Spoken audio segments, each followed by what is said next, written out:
El descubrimiento de un personaje inusual. El autor, periodista político, comienza relatando cómo conoció a Steve Bannon en la primavera de 2011. Tras escribir un artículo sobre Sarah Palin, Bannon lo invitó a ver un documental que había dirigido sobre ella. Aunque la película era olvidable, Bannon resultó ser un personaje fascinante, desbordante de energía, con un carisma maniático y un discurso apasionado sobre el naciente movimiento del Tea Party y el populismo conservador. Bannon afirmaba tener un currículum extravagante, ex banquero de Goldman Sachs, productor de Hollywood y ejecutivo de videojuegos en Hong Kong. Aunque el autor inicialmente lo catalogó como un típico charlatán de Washington que buscaba lucrarse con la moda política del momento, una rápida verificación confirmó que su inverosímil historia era completamente real. Contradicciones y la construcción de un movimiento. A lo largo de los años siguientes, el autor mantuvo el contacto con Bannon, quien asumió el control de Breitbart News en 2012, con la intención de escribir un perfil sobre él. Durante este tiempo, descubrió las infinitas y extrañas dimensiones del personaje, desde su interés por el misticismo cristiano y el hinduismo esotérico, hasta su fascinación por pensadores radicales franceses y su extraña admiración por la presentadora liberal Rachel Maddow. Sin embargo, lo más destacable fue la inquebrantable convicción de Bannon de que el populismo nacionalista de derecha no era una moda pasajera, sino un fenómeno global a punto de estallar. El golpe maestro. Clinton Cash. En 2015, Bannon demostró su capacidad operativa al orquestar la investigación y publicación del libro Clinton Cash.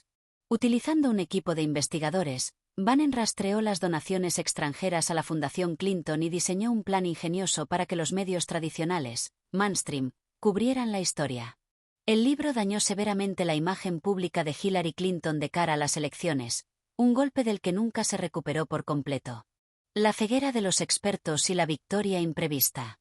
A pesar de tener un acceso privilegiado a la derecha política y de haber escrito sobre Bannon en la portada de Bloomberg Businessweek, el autor admite con franqueza que nunca vio venir lo que sucedería. Jamás imaginó que Donald Trump ganaría la nominación republicana, que pondría a Bannon a cargo de su campaña, ni mucho menos que derrotarían a Hillary Clinton. En retrospectiva, reconoce que Bannon y Trump entendieron las ansiedades y miedos del electorado estadounidense mejor que nadie en el panorama político. El argumento central, un pacto implícito.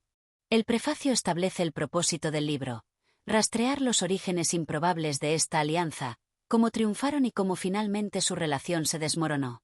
La obra se basa en más de 20 horas de entrevistas con Bannon, una extensa entrevista con el propio Donald Trump en la Torre Trump, y conversaciones con figuras clave de su círculo íntimo, Priebus, Sessions, Conway, Stone, Ferry, entre otros. El autor plantea que en el corazón de esta relación hubo un pacto implícito. Bannon ofreció su marca de nacionalismo de extrema derecha como el vehículo para llevar al candidato a la Casa Blanca, con la expectativa de que, una vez en el poder, el presidente promulgara fielmente esa agenda. Donald Trump, por su parte, vendió este nacionalismo con la misma convicción absoluta con la que vendía su propia marca comercial. Creara o no en esa ideología, Trump reconoció que era la llave maestra para cerrar el negocio más grande de su vida. Será necesario un milagro. La noche que desafió a los expertos en la noche electoral de 2016, el ambiente en la Torre Trump y en los medios de comunicación estaba dominado por un titular inminente: hará falta un milagro para ganar. Las filtraciones anónimas a la prensa, atribuidas a la propia jefa de campaña, Kellyanne Conway, y el pánico del establishment reflejaban la creencia casi universal de que Hillary Clinton aplastaría a Donald Trump. Sin embargo, Steve Bannon, con su aspecto desaliñado y ajeno a las apariencias de Washington, observaba el caos de la cadena CNN con desdén. Él era prácticamente el único con una fe inquebrantable en que existía un camino hacia la victoria. Datos ocultos y el efecto Trump. Para entender el triunfo, hay que observar la desconexión entre la narrativa pública y los números reales. Mientras las encuestas a pie de urna mostraban a Trump perdiendo, lo que provocó que líderes republicanos como Reince Priebus y Sean Spicer prepararan silenciosamente sus excusas para culpar a Trump de la derrota, los modelos internos de datos, como los de Cambridge Analytica, contaban otra historia.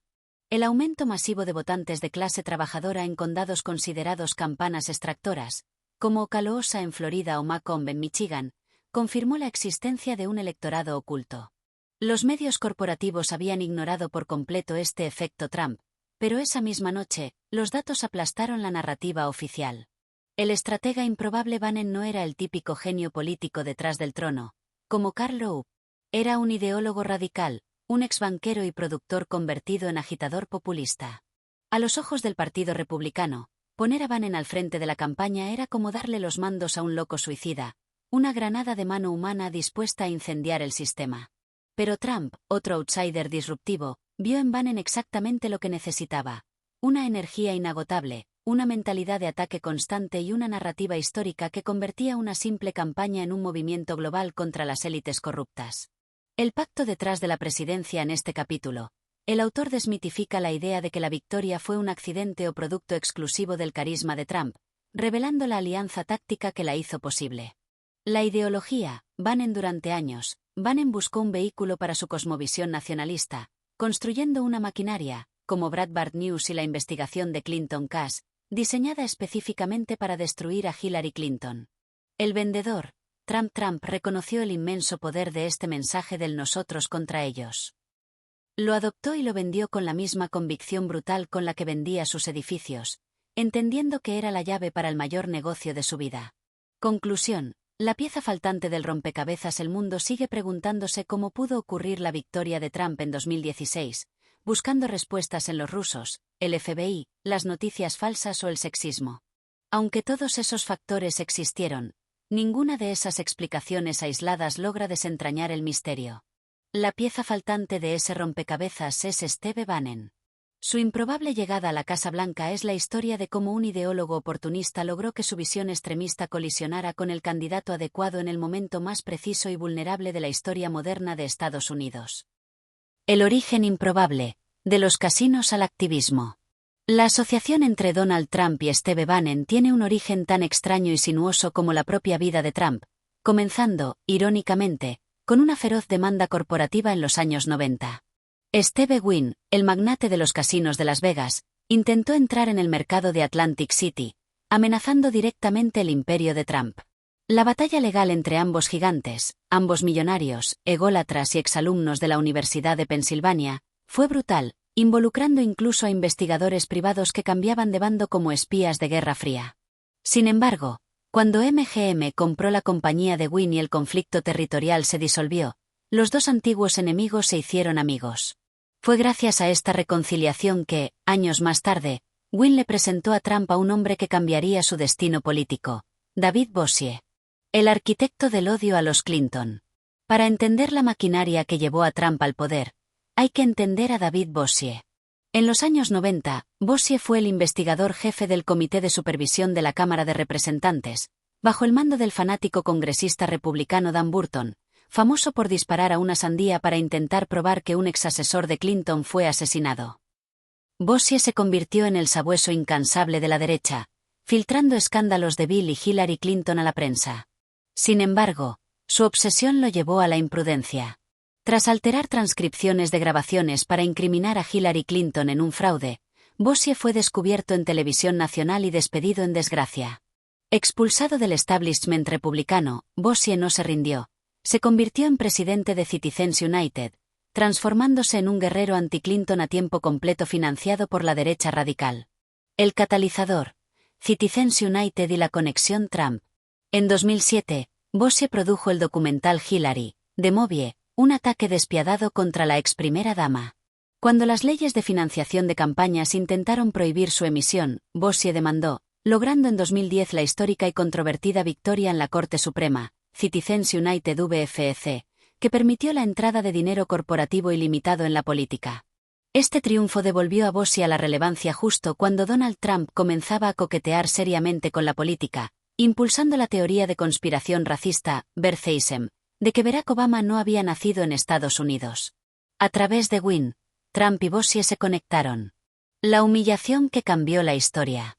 En la primavera de 2011, Trump lideraba las encuestas de las primarias republicanas gracias a su retórica berce.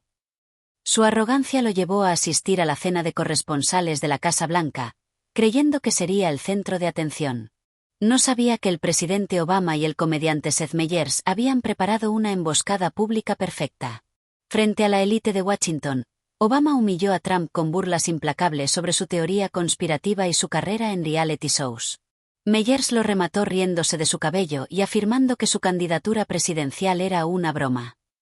La clase política asumió que Trump, visiblemente destrozado, regresaría a su mundo de tabloides para no volver jamás. Se equivocaron. La humillación no lo alejó de la política, lo enfureció y lo motivó a rodearse de operadores políticos de las sombras. La llegada de Bannon y el nosotros contra ellos. A través de Bossie, Trump entró en contacto con el ecosistema de los operadores anti-Clinton profesionales. Fue Bossie quien llevó a Steve Bannon a la Torre Trump. La conexión entre Trump y Bannon fue instantánea. Ambos eran machos alfa, exiliados de la élite, multimillonarios arrogantes y expertos en los medios de comunicación. Aunque Bannon inicialmente no tomaba en serio la candidatura de Trump, le proporcionó dos herramientas fundamentales que definirían el futuro de Estados Unidos. Un marco ideológico. Bannon le entregó a Trump el nacionalismo populista de América Primero, dotando de coherencia y de la retórica incendiaria de Breitbart News, a los instintos viscerales de Trump sobre la inmigración y el comercio. La maquinaria de destrucción. Bannon analizó por qué los conservadores de los años 90 fracasaron al intentar destruir a Clinton. Se quedaron atrapados en su propia cámara de eco vendiendo teorías conspirativas infundadas. Bannon concluyó que para destruir a Hillary Clinton en 2016, necesitaba construir una vasta conspiración de derechas basada en investigaciones financiables y hechos armados, weaponized facts, que los medios tradicionales, y no solo los conservadores, no pudieran ignorar. Trump, ya fuera por pura intuición o suerte, se convirtió en el beneficiario y el ejecutor perfecto de esta maquinaria letal. Raíces de clase obrera y la identidad católica. Steve Bannon nació en 1953 en una familia demócrata de clase trabajadora, de ascendencia irlandesa católica, cerca de la base naval de Norfolk, Virginia. Su crianza estuvo profundamente marcada por el tradicionalismo en tres frentes: el hogar, la escuela y la iglesia. Aunque creció en un sur dominado por conservadores demócratas opuestos a los derechos civiles, la familia Bannon, como muchas de su origen, idolatraba a John F. Kennedy. Esta devoción no era tanto una postura política, sino una identidad de clase basada en la cultura del trabajo duro y el sacrificio. La religión también jugó un papel crucial. Mientras la Iglesia Católica se modernizaba tras el Concilio Vaticano II, los padres de Bannon buscaron un mayor tradicionalismo, inclinándose hacia el rito tridentino, la misa en latín. Esta resistencia a la modernización y la lealtad a rituales antiguos cimentaron la cosmovisión religiosa y cultural de Bannon. Benedictine, la defensa de Occidente. Bannon asistió a la Academia Militar Benedictine, una pequeña y estricta escuela católica para hombres en Richmond. Allí recibió una educación clásica, pero filtrada a través de una lente muy particular: la historia como una batalla constante para defender la civilización occidental, católica, contra amenazas externas. Le enseñaron que Occidente se salvó cuando Fernando e Isabel derrotaron a los moros en España, inculcándole la creencia de que uno debe estar siempre dispuesto a identificar la amenaza, ya fuera el comunismo soviético en ese entonces, o el Islam más tarde. Además, los cadetes de Benedictine cultivaban un intenso orgullo de clase trabajadora, enfrentándose a menudo, literal y figuradamente, con los estudiantes de las ricas escuelas preparatorias cercanas. Bannon disfrutaba de estos enfrentamientos, desarrollando una autoimagen grandiosa. Él no solo defendía a su clase social, sino a la civilización occidental en sí. Amigos de su infancia aseguran que el Bannon de la Casa Blanca en 2017 es exactamente el mismo adolescente beligerante y tradicionalista de 1972. La Marina, Irán y el desprecio por la debilidad. Aunque anhelaba una carrera militar gloriosa, el paso de Bannon por la Universidad de Virginia Tech, donde ganó la presidencia del cuerpo estudiantil con una agresiva campaña populista y de ataques, fue la antesala a un choque de realidad. Al unirse a la Marina en 1977, descubrió que la fuerza naval post-Vietnam no era la élite romántica que esperaba, sino un grupo de hombres de origen humilde, a menudo buscando escapar de la cárcel. Sin embargo, Bannon se adaptó y prosperó en la cruda camaradería del barco. El punto de inflexión de su vida política ocurrió en 1980, mientras estaba a bordo del destructor USS Paul F. Foster en el Golfo Arábigo. Allí presenció desde lejos el desastroso intento de rescate de los rehenes estadounidenses en la Embajada de Teherán, Operación Eagle Claw, ordenado por Jimmy Carter. La misión fracasó trágicamente debido a tormentas de arena, fallas mecánicas y un choque de helicópteros. Bannon no culpó a los militares, sino a la debilidad, cobardía e incompetencia de Carter. Además, al visitar puertos en el Medio Oriente, quedó horrorizado por la extrema pobreza y el fervor religioso, percibiendo a Irán y Pakistán como mundos primitivos del siglo V. Este episodio erradicó sus simpatías demócratas, lo convirtió en un ferviente admirador del militarismo musculoso de Ronald Reagan y sembró las semillas de su profunda islamofobia futura. El asalto a Harvard y Wall Street. Desilusionado por la lentitud de la burocracia militar, Bannon decidió que el verdadero poder estaba en Wall Street. Para llegar allí, necesitaba la Escuela de Negocios de Harvard, HBS, a la que ingresó en 1983. Mientras el mercado alcista de la era Reagan despegaba, Bannon se destacó en Harvard no como un fiestero, sino como un estudiante implacable y altamente competitivo. Sabía que su edad, 29 años, y su origen de clase trabajadora lo ponían en desventaja frente a sus compañeros de la élite, por lo que se propuso obtener las mejores calificaciones posibles. Sin embargo, lo hizo con su estilo característico, sentándose en la última fila y burlándose de los estudiantes aduladores, tire-bitters, de la primera fila. A pesar de sus altas calificaciones, Bannon enfrentó el rechazo brutal del mundo corporativo. Los reclutadores de los grandes bancos de inversión lo descartaban por ser demasiado viejo o tener un perfil atípico. Tras meses de rechazos, la suerte de Bannon cambió en un evento de reclutamiento de Goldman Sachs.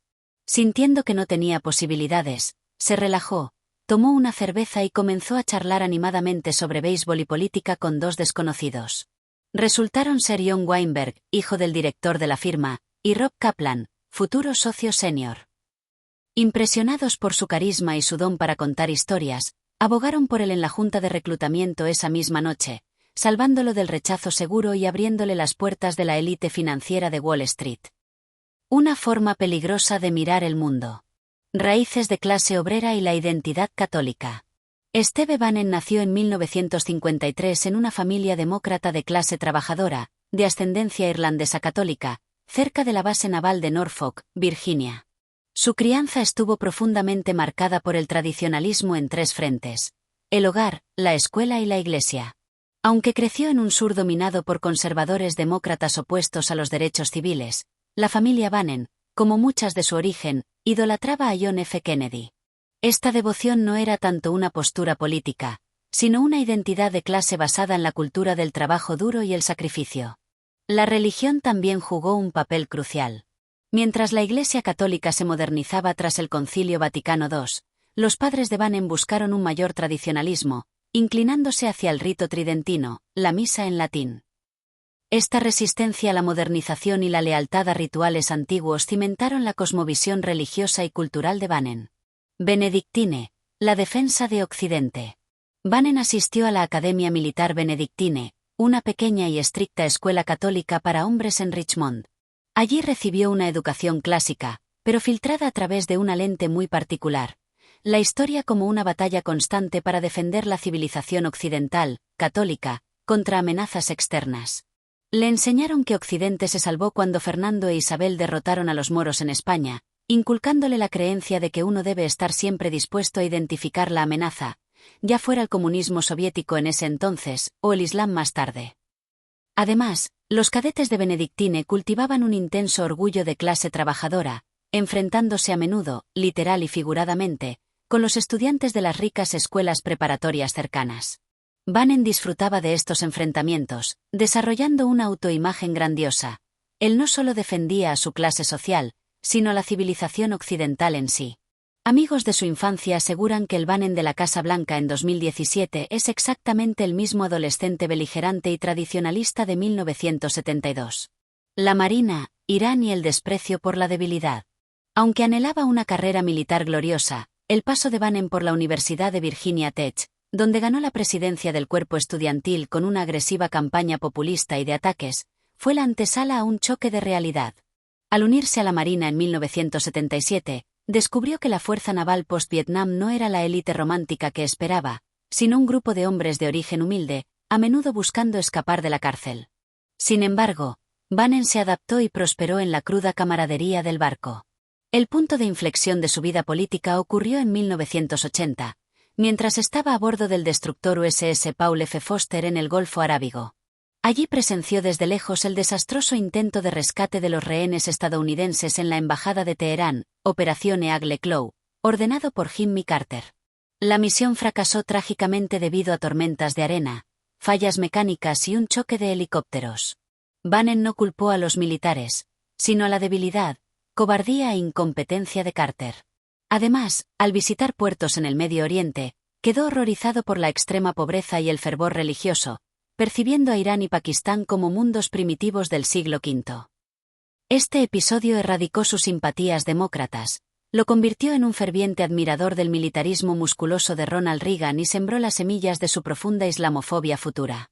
El asalto a Harvard y Wall Street.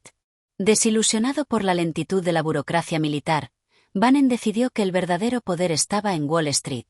Para llegar allí, necesitaba la Escuela de Negocios de Harvard, HBS, a la que ingresó en 1983. Mientras el mercado alcista de la era Reagan despegaba, Bannon se destacó en Harvard no como un fiestero, sino como un estudiante implacable y altamente competitivo. Sabía que su edad, 29 años, y su origen de clase trabajadora lo ponían en desventaja frente a sus compañeros de la élite, por lo que se propuso obtener las mejores calificaciones posibles. Sin embargo, lo hizo con su estilo característico, sentándose en la última fila y burlándose de los estudiantes aduladores, tire-bitters, de la primera fila. A pesar de sus altas calificaciones, Bannon enfrentó el rechazo brutal del mundo corporativo. Los reclutadores de los grandes bancos de inversión lo descartaban por ser demasiado viejo o tener un perfil atípico. Tras meses de rechazos, la suerte de Bannon cambió en un evento de reclutamiento de Goldman Sachs. Sintiendo que no tenía posibilidades, se relajó, tomó una cerveza y comenzó a charlar animadamente sobre béisbol y política con dos desconocidos. Resultaron ser John Weinberg, hijo del director de la firma, y Rob Kaplan, futuro socio senior. Impresionados por su carisma y su don para contar historias, abogaron por él en la junta de reclutamiento esa misma noche, salvándolo del rechazo seguro y abriéndole las puertas de la élite financiera de Wall Street. Nadie construye muros como Trump. Aquí tienes la reescritura del capítulo 5, siguiendo estrictamente el estilo analítico, estructurado y narrativo de los resúmenes anteriores. El empresario de Nueva York y el nacimiento de The Apprentice durante gran parte de su vida pública, Donald Trump no fue un ideólogo de derecha. De hecho, durante más de 2 décadas en las que coqueteó con la idea de entrar en política, sus opiniones se alineaban más con las de un demócrata de Nueva York. Sin embargo, antes de poder adoptar el nacionalismo populista de Steve Bannon, Trump tuvo que sacrificar algo que había construido meticulosamente y que muy pocos republicanos poseían: su inmensa popularidad entre las minorías. Esta popularidad no nació de la política, sino de la televisión.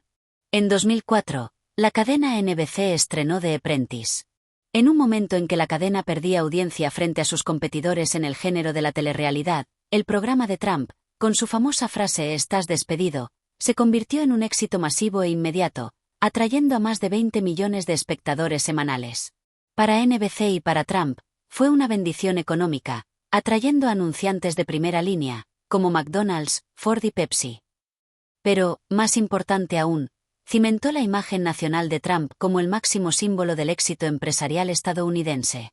El ícono multicultural. Lo que la narrativa política moderna suele olvidar es que The Apprentice fue un triunfo rotundo del marketing multicultural. El programa atrajo a una proporción excepcionalmente alta de espectadores afroamericanos e hispanos. A diferencia de las representaciones históricas de las minorías en la televisión, el programa de Trump los mostraba como empresarios ambiciosos y exitosos, como Omarosa Manigault Stewart o el ganador de la 4ª temporada, Randall de Pinkett. Los publicistas adoraban el programa porque les permitía llegar a una audiencia masiva y diversa simultáneamente. Según la empresa de medición de opinión QScores, en su apogeo en 2010, la popularidad positiva de Trump entre los afroamericanos era de 27 y entre los hispanos de 18, mientras que entre los blancos no hispanos era de apenas 8. La América blanca veía a Trump como un personaje que amaban odiar, pero las minorías tenían una percepción genuinamente positiva de él. En la era previa a Barack Obama, Donald Trump era considerado por el mundo corporativo como el epítome de la televisión multicultural e integradora. La traición del birterismo desde una perspectiva política pura, Trump había logrado lo que el Partido Republicano llevaba medio siglo intentando sin éxito: conectar con los votantes minoritarios. Podría haber construido una campaña presidencial basada en ese atractivo diverso y empresarial. En su lugar, hizo exactamente lo contrario. En 2011, Trump lanzó su implacable campaña afirmando que Barack Obama no había nacido en Estados Unidos. Aunque sabía que esta calumnia racista destruiría su imagen ante las minorías, Trump, un maestro en leer a su audiencia, intuyó correctamente que el birterismo era la forma más rápida y efectiva de ganarse a las bases más radicales del Partido Republicano. Destrozó su imagen pública a cambio de lealtad política. Su Q-score positivo entre los afroamericanos se desplomó de 27 a 6, convirtiéndose en una de las figuras públicas más odiadas por esa comunidad. La inmersión en la derecha radical y la política de inmigración tras la humillación en la cena de corresponsales de 2011, Trump no desapareció, se sumergió en el ecosistema de los medios de extrema derecha, como Newsmax de Christopher Ruddy y programas de radio conservadores. Tras la derrota de Mitt Romney en 2012, el establishment republicano concluyó que el partido debía abrazar la reforma migratoria para sobrevivir y atraer el voto hispano. Sin embargo, alentado por la respuesta febril que recibía en Twitter, Trump adoptó la postura diametralmente opuesta. Se alineó con la campaña mediática despiadada que Steve Bannon lideraba desde Breitbart News para hundir la reforma migratoria bipartidista, el proyecto de ley de la banda de los 8.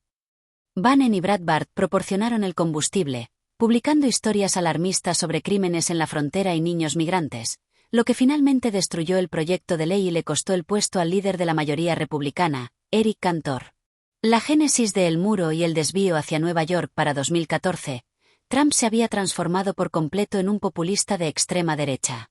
Sus asesores, Roger Stone y Sam Nunberg, necesitaban un truco mnemotécnico para asegurarse de que Trump se mantuviera enfocado en el tema de la inmigración en sus discursos.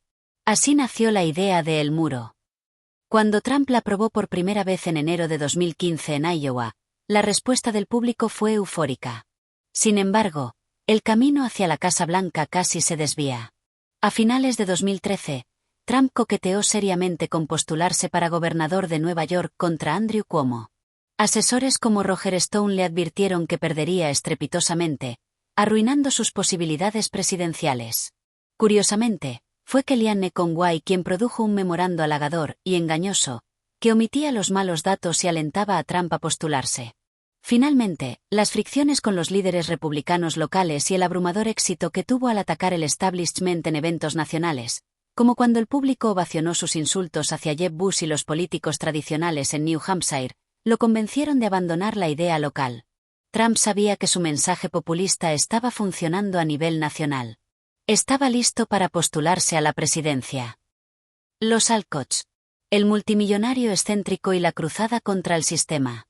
A finales de 2015, Steve Bannon asistió a una elaborada fiesta navideña disfrazado de comandante de la Segunda Guerra Mundial.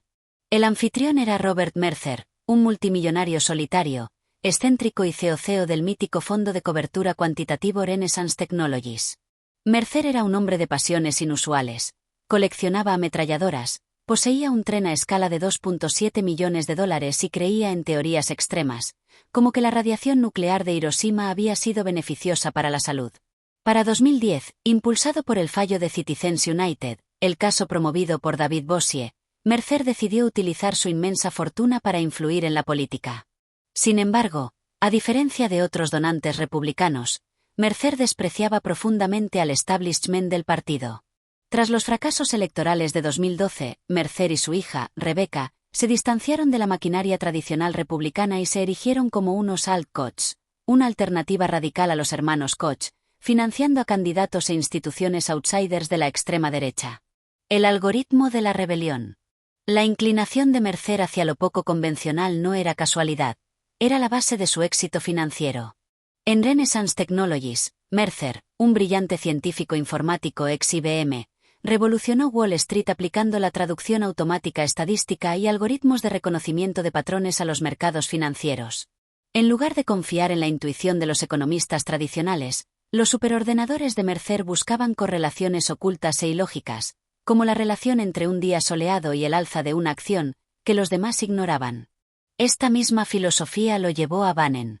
Mientras el establishment republicano veía a Bannon y a Breitbart News como payasos marginales, Mercer vio una oportunidad.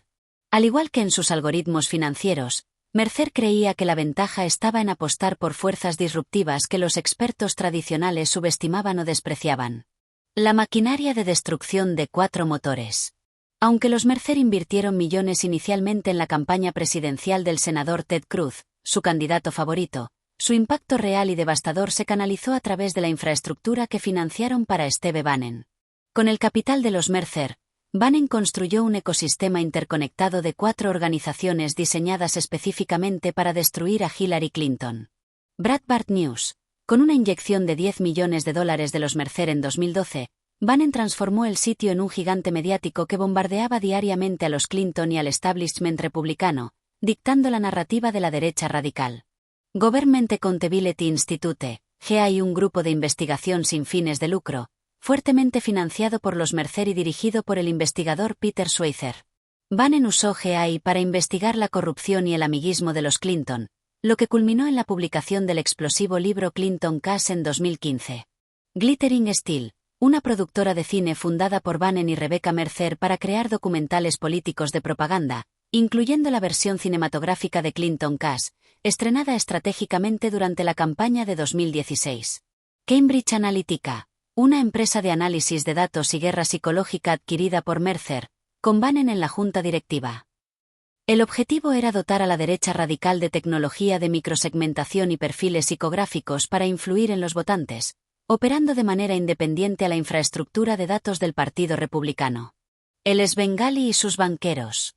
Cuando Hillary Clinton lanzó su campaña en la primavera de 2015, esta maquinaria ya estaba operando a toda máquina. El equipo de Clinton cometió el error fatal de subestimar el poder de este ecosistema cerrado de medios conservadores, considerándolo un simple nido de trolls. La dinámica entre Bannon y la familia Mercer rompió todas las reglas de la política estadounidense. Normalmente, los consultores políticos son empleados serviles que ejecutan las órdenes de los multimillonarios. En este caso, la relación se invirtió.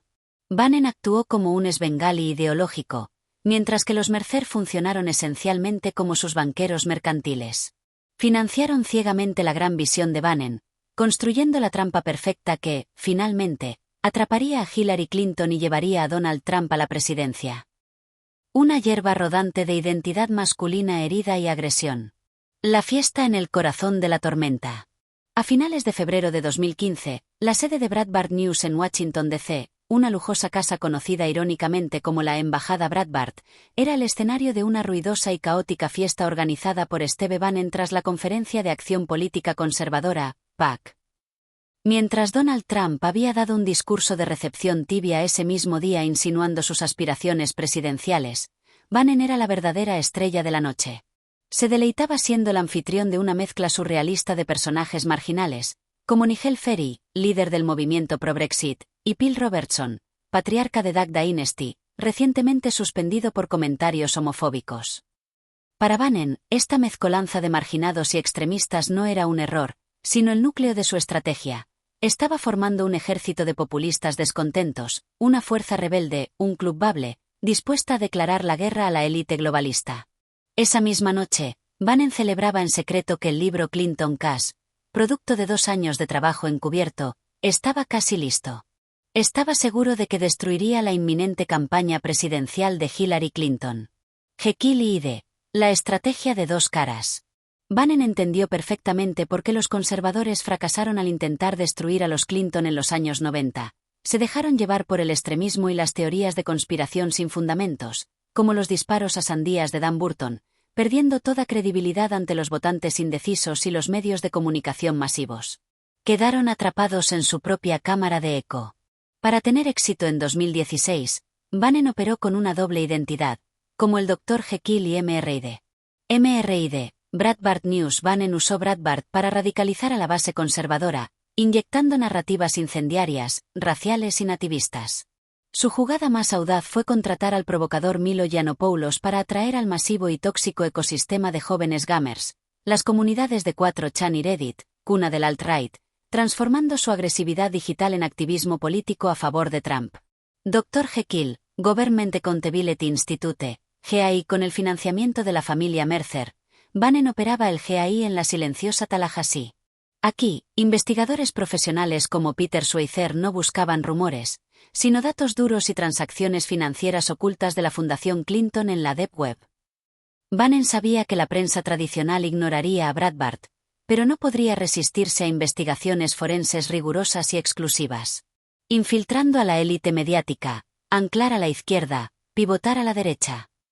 El golpe maestro de Bannon fue su táctica de manipulación mediática, resumida por su equipo bajo el lema, anclar a la izquierda, pivotar a la derecha.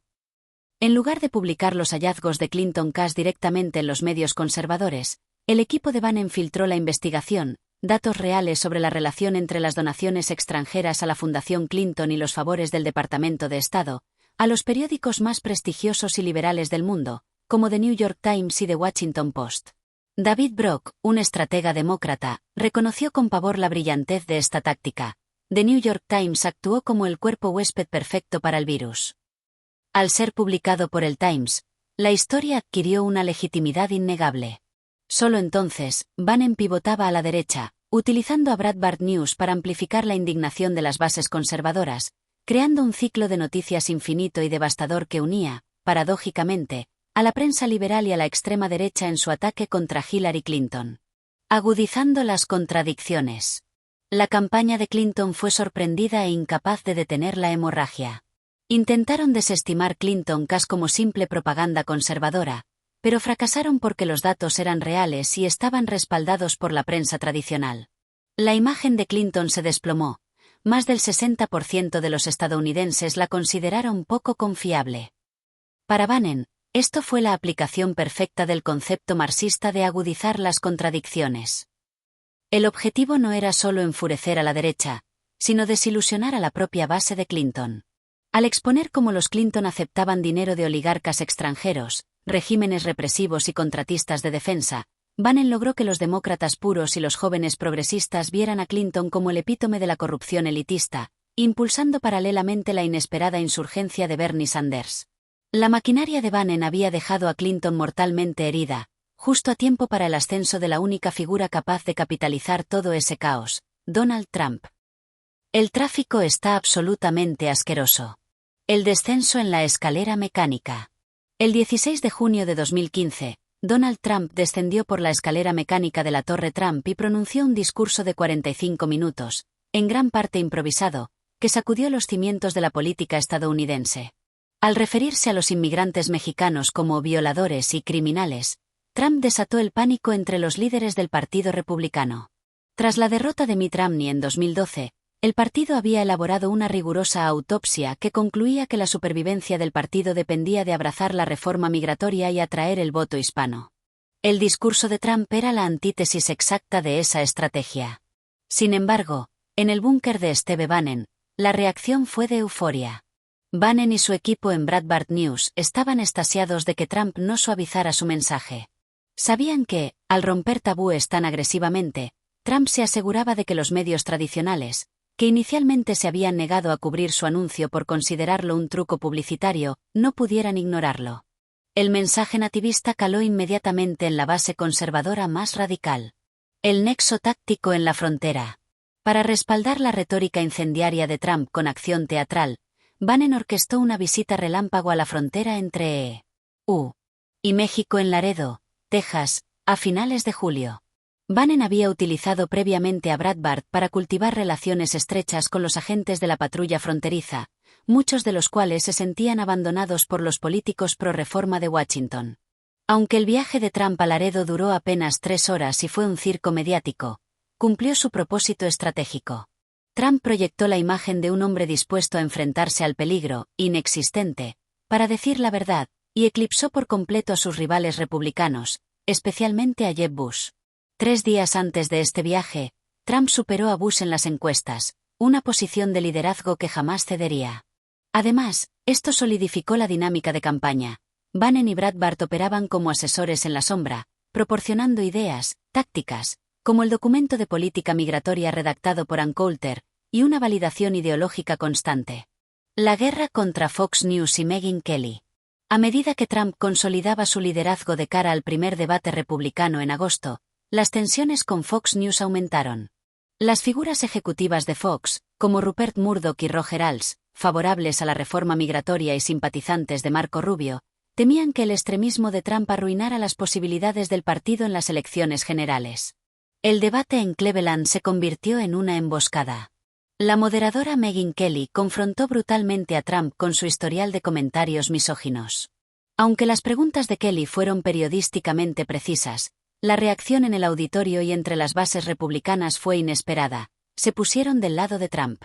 Sentían que Fox News no estaba haciendo periodismo, sino intentando destruir al único candidato antisistema en un ataque coordinado por el establishment. El ultimátum de Roger Ailes. La noche del debate desató una guerra civil en la derecha. Trump lanzó ataques personales contra Kelly, le salía sangre de los ojos, mientras que Breitbart News desató un aluvión de artículos destructivos contra ella y Fox News. Bannon convirtió a Kelly en la nueva villana narrativa de su sitio, la traidora de la causa conservadora. La furia de los espectadores de Fox News contra su propia cadena fue tan intensa que un aterrorizado Roger Ailes llamó a Bannon rogándole que detuviera los ataques. Cuando Bannon se negó, Ailes envió a su abogado personal a la embajada Breitbart con una amenaza directa. Si Bannon no se detenía, jamás volvería a aparecer en Fox News. Fiel a su estilo pendenciero, Bannon enfureció, le dijo al emisario que soltaría a los perros contra Kelly y envió un claro mensaje a Ailes: «Vete a la mierda». La lealtad de Bannon no era hacia la red conservadora dominante, sino hacia el caos y la insurrección populista de Trump. La decapitación del establishment, la caída de Bowner. El auge de Trump no ocurría en el vacío. Era el síntoma más visible de una revuelta populista mucho más amplia. En el Congreso, esta misma energía radical impulsó la creación del House Freedom Caucus, un grupo de legisladores de extrema derecha dispuestos a paralizar el gobierno si no se cumplían sus demandas. Las promesas incumplidas de los líderes republicanos, como fracasar en derogar Obamacare a pesar de controlar el Congreso, habían creado un caldo de cultivo de ira y cinismo. Atrapado entre los ataques implacables de Breitbart News, la rebelión del Freedom Caucus y el mensaje insurgente de Trump de que los líderes tradicionales eran estúpidos y fáciles de reemplazar, el presidente de la Cámara de Representantes, John Boehner, se vio acorralado. En septiembre de 2015, Boehner anunció su renuncia. La decapitación del líder republicano de mayor rango demostró que la amenaza populista que Bannon y Trump cabalgaban no era un simple programa de telerrealidad, era una fuerza capaz de demoler el sistema político desde adentro. Populismo honesto. La inseguridad de Trump y la obsesión con Fox News. La relación de Donald Trump con Fox News y su dueño, Rupert Murdoch, estuvo marcada por una profunda necesidad de validación y un resentimiento personal constante. Antes de lanzar su campaña, Trump había sufrido un desaire que lo marcó profundamente. Durante un almuerzo organizado por Ivanka Trump, cuando anunciaron que Donald se postularía para presidente, Murdoch ni siquiera levantó la vista de su sopa y desestimó la idea por completo. Trump, obsesionado con la percepción pública y las encuestas, nunca olvidó esa humillación, lo que convirtió su relación con Fox News en una bomba de tiempo. Esta tensión estalló nuevamente días antes del decisivo caucus de Iowa en febrero de 2016. Enfurecido porque Megyn Kelly moderaría el debate de Fox News, Trump exigió su retirada. Cuando Roger Ailes se negó, Trump boicoteó el debate, convencido de que su liderazgo en las encuestas era inquebrantable. Fue un error de cálculo. Ted Cruz lo derrotó en Iowa gracias a su fuerte organización entre los votantes evangélicos. El establishment respiró aliviado, creyendo que el fenómeno Trump había llegado a su fin. Pero se equivocaban. 8 días después, Trump aplastó a sus rivales en las primarias de New Hampshire, demostrando que su movimiento era real e imparable. La estrategia del sur y el populismo honesto. Mientras los expertos se burlaban de los caóticos mítines de Trump en estados del sur profundo, como Alabama, durante el otoño anterior, la campaña ejecutaba una estrategia audaz: asegurar la nominación arrasando en el SEC Primary, el bloque de primarias sureñas del 1 de marzo. Trump apostaba por su popularidad cultural en el sur y por una figura clave: el senador Jeff Sessions. Sessions era un marginado en el Senado, despreciado por los líderes republicanos debido a su postura anti-inmigración extrema y su rechazo al libre comercio. Sin embargo, Sessions reconoció en Trump a un aliado perfecto, llamando a su movimiento populismo honesto. En este punto, la influencia de Steve Bannon desde las sombras fue crucial. Bannon operó como el puente entre el universo de Trump y el de Sessions.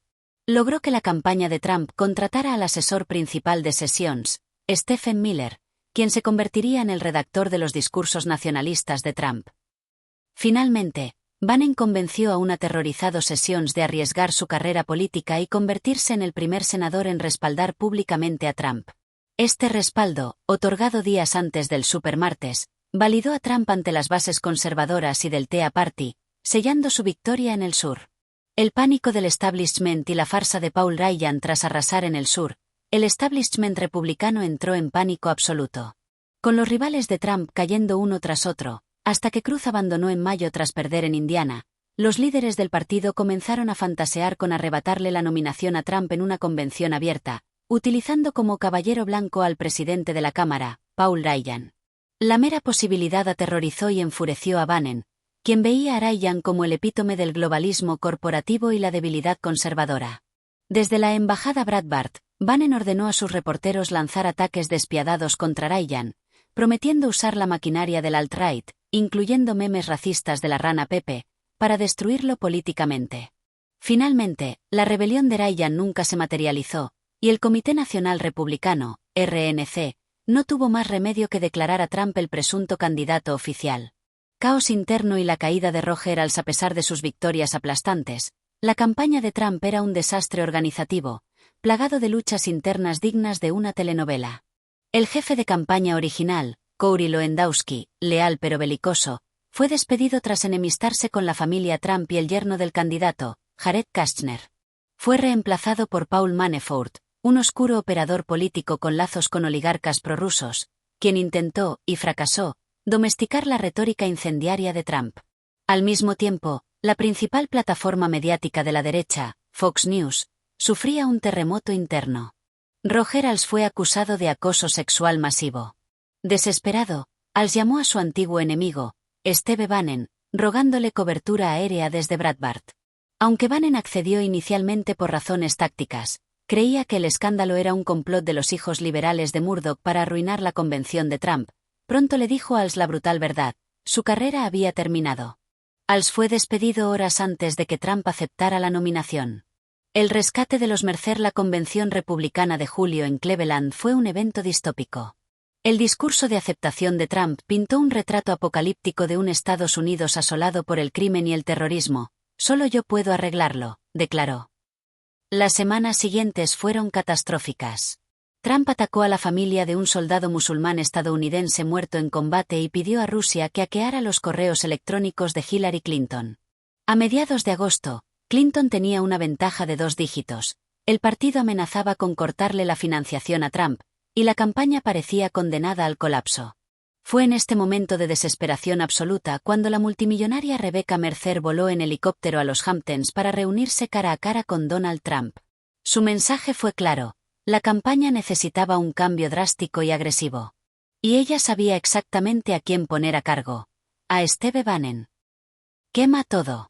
El ultimátum de Rebecca Mercer a mediados de agosto de 2016. La campaña de Donald Trump estaba en caída libre. Hillary Clinton tenía una ventaja de 2 dígitos en las encuestas, y el Comité Nacional Republicano, RNC, estaba a punto de abandonar a Trump para concentrar sus recursos en salvar el Congreso. En este momento crítico, la multimillonaria Rebecca Mercer confrontó a Trump. Su familia había invertido millones en su campaña y en el ecosistema de Breitbart, y no estaba dispuesta a ver su dinero desperdiciado por la incompetencia. Mercer le dio a Trump un ultimátum: despedir a su jefe de campaña, Paul Manafort, quien había fracasado miserablemente en su intento de moderar el tono del candidato, y reemplazarlo inmediatamente por Steve Bannon, como CEO de la campaña, y Kellyanne Conway, como jefa de campaña. Trump, desesperado y furioso por las filtraciones a la prensa que lo pintaban como un niño incontrolable que necesitaba niñeras, aceptó el trato. La caída de Manafort y la toma de poder de la derecha radical. La salida de Manafort se aceleró brutalmente cuando The New York Times publicó una explosiva investigación revelando que su nombre aparecía en un libro de contabilidad secreto en Ucrania, indicando que había recibido $12.7 millones en pagos ilícitos de un partido político prorruso. Para el viernes de esa semana, el yerno de Trump, Jared Kushner, obligó a Manafort a renunciar. La elevación de Steve Bannon al mando de la campaña presidencial fue la peor pesadilla del establishment republicano hecha realidad. Veteranos del partido, como el consultor Stuart Stevens, compararon la situación con las escenas del búnker de Hitler en el hundimiento, prediciendo que Bannon conduciría una campaña racista, divisiva y nacionalista que destruiría al Partido Republicano. No se equivocaban en cuanto a la estrategia, pero subestimaron trágicamente su eficacia. La arquitectura intelectual del trumpismo, el tradicionalismo para entender la estrategia de Bannon, el autor profundiza en sus oscuras influencias filosóficas. Mientras que Trump adoptó el América primero como un eslogan de marketing efectivo, la visión de Bannon estaba anclada en el tradicionalismo, con T mayúscula, una filosofía antimodernista y esotérica de principios del siglo XX. Influidos por pensadores como el ocultista francés René Guénon y el teórico fascista italiano Julius Evola, los tradicionalistas creen que Occidente se encuentra en la etapa final de un ciclo histórico de decadencia espiritual, el Kali Yuga hindú, destruido por la modernidad secular, el globalismo y la pérdida de identidad nacional. Bannon fusionó estas ideas místicas con el catolicismo tradicionalista y una profunda paranoia racial y religiosa frente a la inmigración islámica, a la que llamaba yihad civilizacional. Para Bannon, el ascenso de figuras nacionalistas en todo el mundo, Farage en Reino Unido, Le Pen en Francia, e incluso la influencia de Alexander Dugin en la Rusia de Putin, no era una simple tendencia política, sino una guerra santa para restaurar las fronteras, la moneda y la identidad nacional frente a los globalistas. Bannon vio en Donald Trump el instrumento contundente perfecto, un avatar capaz de adelantar esta revolución nacionalista 20 años. La estrategia de quemarlo todo, burn everything down. Al tomar las riendas, Bannon y Conway, junto a David Bossier, profesionalizaron el caos de Trump. Bannon resolvió dos problemas críticos de la campaña, mantuvo a Trump enfocado en un solo objetivo, Crooked Hillary, y le proporcionó el arsenal de investigaciones destructivas de Clinton Cass para validar ese ataque. La campaña abandonó cualquier intento de parecer presidencial. Cuando Clinton intentó destruir a Bannon en un discurso en agosto vinculándolo directamente con el racismo y la misoginia de la extrema derecha, alt-right, la táctica fracasó. Aunque la prensa destrozó a Trump, las encuestas internas de Bannon demostraron que este tipo de ataques no movían a los votantes indecisos. La crisis de Access Hollywood y el contraataque despiadado, el momento más crítico de toda la campaña, ocurrió el 7 de octubre. Cuando se filtró la infame cinta de Access Hollywood donde Trump se jactaba de agredir sexualmente a mujeres, Grab en Bahí de Pussy. El pánico en el Partido Republicano fue total. Líderes como Paul Ryan le dieron la espalda, y el presidente del RNC, Reince Priebus, le sugirió a Trump que abandonara la carrera. Pero Bannon operaba bajo una sola regla: atacar, atacar, atacar. Bannon orquestó una de las maniobras políticas más audaces y despiadadas de la historia moderna.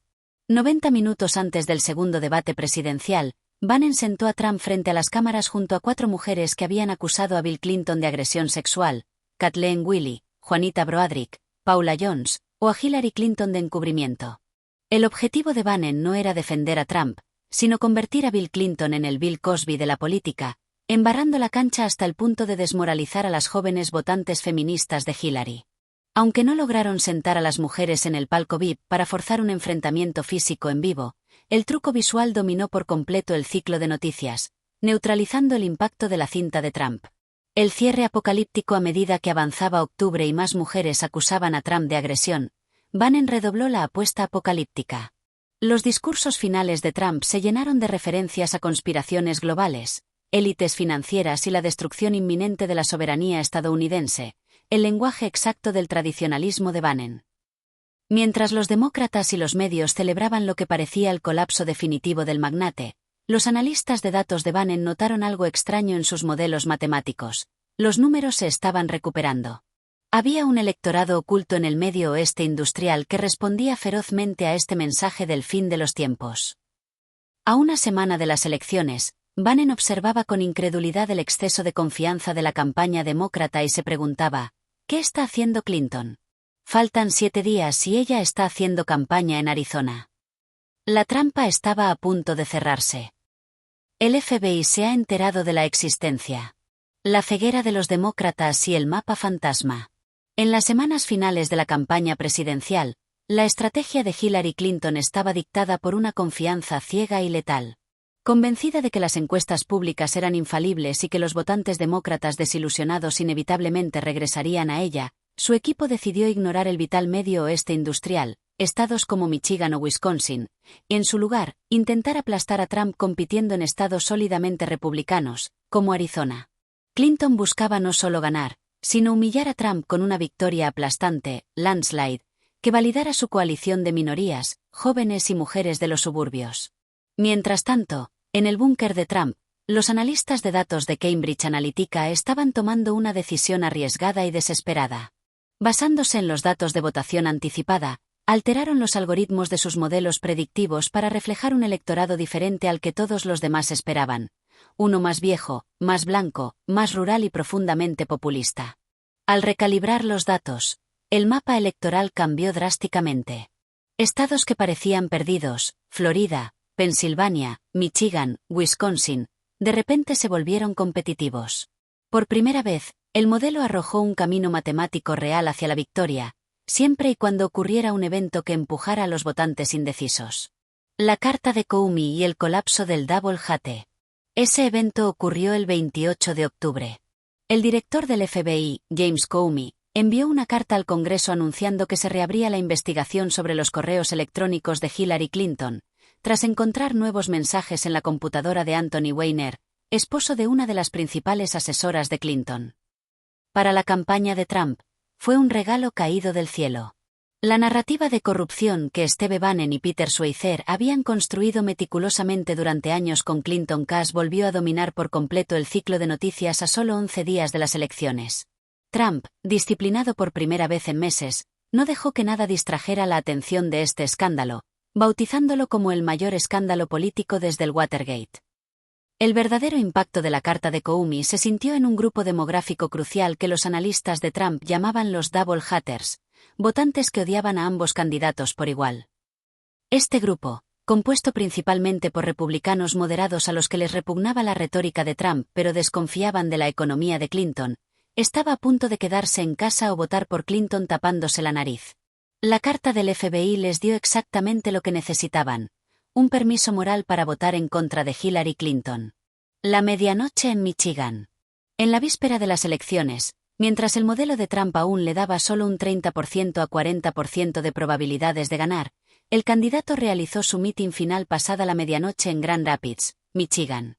En una demostración de pura conexión populista, Trump repasó sus grandes éxitos: construir el muro, encarcelarla, la destrucción de la industria automotriz por el libre comercio, proclamando que al día siguiente la clase trabajadora estadounidense finalmente devolvería el golpe. Apenas 24 horas después, los modelos reajustados de Cambridge Analytica demostraron tener razón, y el milagro se materializó. Trump rompió el muro azul demócrata y ganó la presidencia. El triunfo de los villanos. La mañana siguiente a las elecciones, un exhausto pero eufórico Steve Bannon reflexionó sobre la victoria. Bannon observó que el equipo de Hillary Clinton había cometido exactamente el mismo error fatal que los conservadores cometieron en los años 90. Se embriagaron tanto con la superioridad moral de su propia causa, las políticas de identidad, que se quedaron atrapados en su propia cámara de eco, completamente ciegos ante la furia populista que hervía fuera de sus élites costeras. Bannon declaró que el triunfo de Trump no era una simple victoria electoral, sino una restauración y una rebelión global contra el socialismo de Estado y el capitalismo de amiguetes, crony capitalism. Trump había visto la ira de la clase trabajadora y la había utilizado para destrozar el sistema. Cuando un periodista le sugirió a Bannon que la asombrosa historia de su victoria, desde los márgenes radicales hasta la toma de la Casa Blanca, tenía todos los elementos de una película de Hollywood, Bannon, recordando su época como productor de cine y su papel como el agitador principal de la extrema derecha, dio la respuesta perfecta para cerrar la campaña. Hermano, Hollywood no hace películas donde ganan los malos. Epílogo. Kali Yuga. El choque con la realidad. El fin de los trucos de magia. Tras el shock inicial de las elecciones y la pacífica transición en el despacho oval, Steve Bannon llegó a la Casa Blanca como el estratega jefe, empapelando las paredes de su oficina con las promesas de campaña. Su intención era aplicar la misma táctica de conmoción y pavor, shock and awe, que tan bien le había funcionado en Breitbart y en la campaña, lanzando ataques furiosos para reorientar rápidamente al gobierno hacia el nacionalismo. Sin embargo, la magia se desvaneció casi de inmediato. Sin Hillary Clinton como blanco unificador, la Casa Blanca de Trump se hundió en un caos sin precedentes.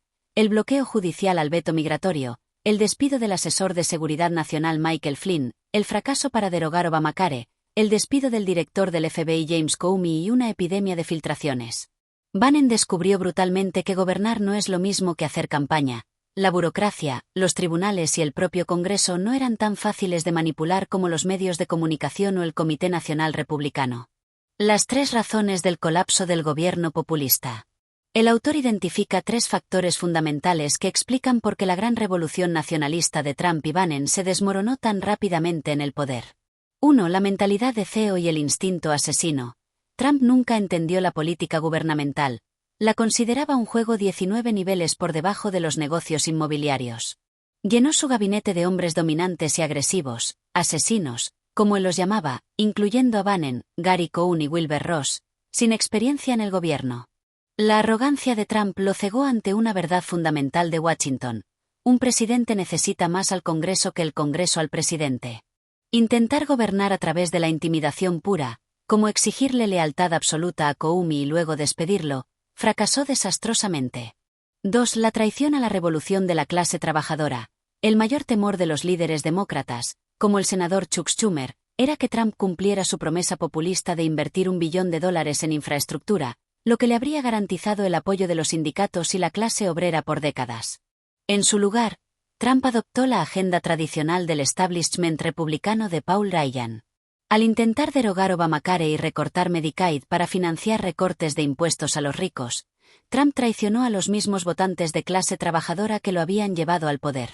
Bannon permitió esto, creyendo ingenuamente que Ryan se había convertido al nacionalismo. 3. El ego por encima de la ideología. Donald Trump no es un nacionalista ni un globalista.